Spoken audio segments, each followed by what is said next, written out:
5 কোটি টাকার যে বিনিয়োগ প্রস্তাব ছিল সেটা আজকে সকালে আমরা বাতিল করেছি। দেশের অনলাইন ভিত্তিক শিক্ষা প্রতিষ্ঠান 10 মিনিট স্কুলের জন্য বিনিয়োগ প্রস্তাব গত 16 জুলাই বাতিল করেছে স্টার্টআপ বাংলাদেশ লিমিটেড।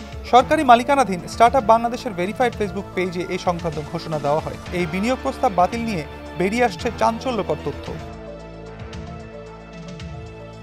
রিমান্ডে থাকা আসামি সাবেক তথ্য ও প্রযুক্তি প্রতিমন্ত্রী জুনায়েদ আহমেদ পলক বলছেন, স্মার্ট বাংলাদেশ গঠনে 10 মিনিট স্কুলের সঙ্গে 5 বছর মেয়াদী সরকারের যে 5 কোটি টাকার চুক্তি ছিল সেটা আমি বাতিল করতে চাইনি। সাবেক শিক্ষামন্ত্রী মহিবুল হাসান চৌধুরী নওফেল জোর করে ওই চুক্তি বাতিল করায়। কারণ ওই স্কুলের অন্যতম কর্ণধার আয়মান সাদিক আন্দোলনকারী ছাত্রদের পক্ষে ফেসবুকে স্ট্যাটাস দিয়েছিলেন। তারা তাদের ফেসবুক প্রোফাইল লাল করেছিলেন।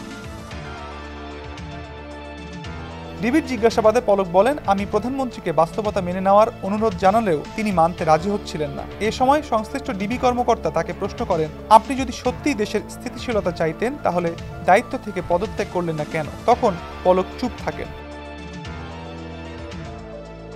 আরেক প্রশ্নের উত্তরে পলক বলেন, সরকার পতনের এক দফা আন্দোলনের শেষ পর্যায়ে 4 আগস্ট শেখ হাসিনা গণভবনে আওয়ামী লীগ এবং এর অঙ্গ সহযোগী সংগঠনের নেতাদের সঙ্গে বৈঠক করেন। সেখানে আমি তৎকালীন প্রধানমন্ত্রী শেখ হাসিনাকে বলেছি, প্রয়োজনে আমাকে বলি দিন, তারপরও শিক্ষার্থীদের আন্দোলন বন্ধ করুন, তাদের চোখের ভাষা মনের ভাষা বোঝার চেষ্টা করেন। এ সময় সড়ক পরিবহন ও সেতুমন্ত্রী ওবায়দুল কাদের আমাকে তেড়ে মারতে আসেন। তখন আমি সাহসী হয়ে গেলাম, প্রধানমন্ত্রীকে বললাম, আপনি স্টেপ ডাউন করুন, আওয়ামী লীগকে মানুষ ঘৃণা করছে, থুতু দিচ্ছে। এরপর আমাকে গণভবন থেকে বের করে দেওয়া হয়।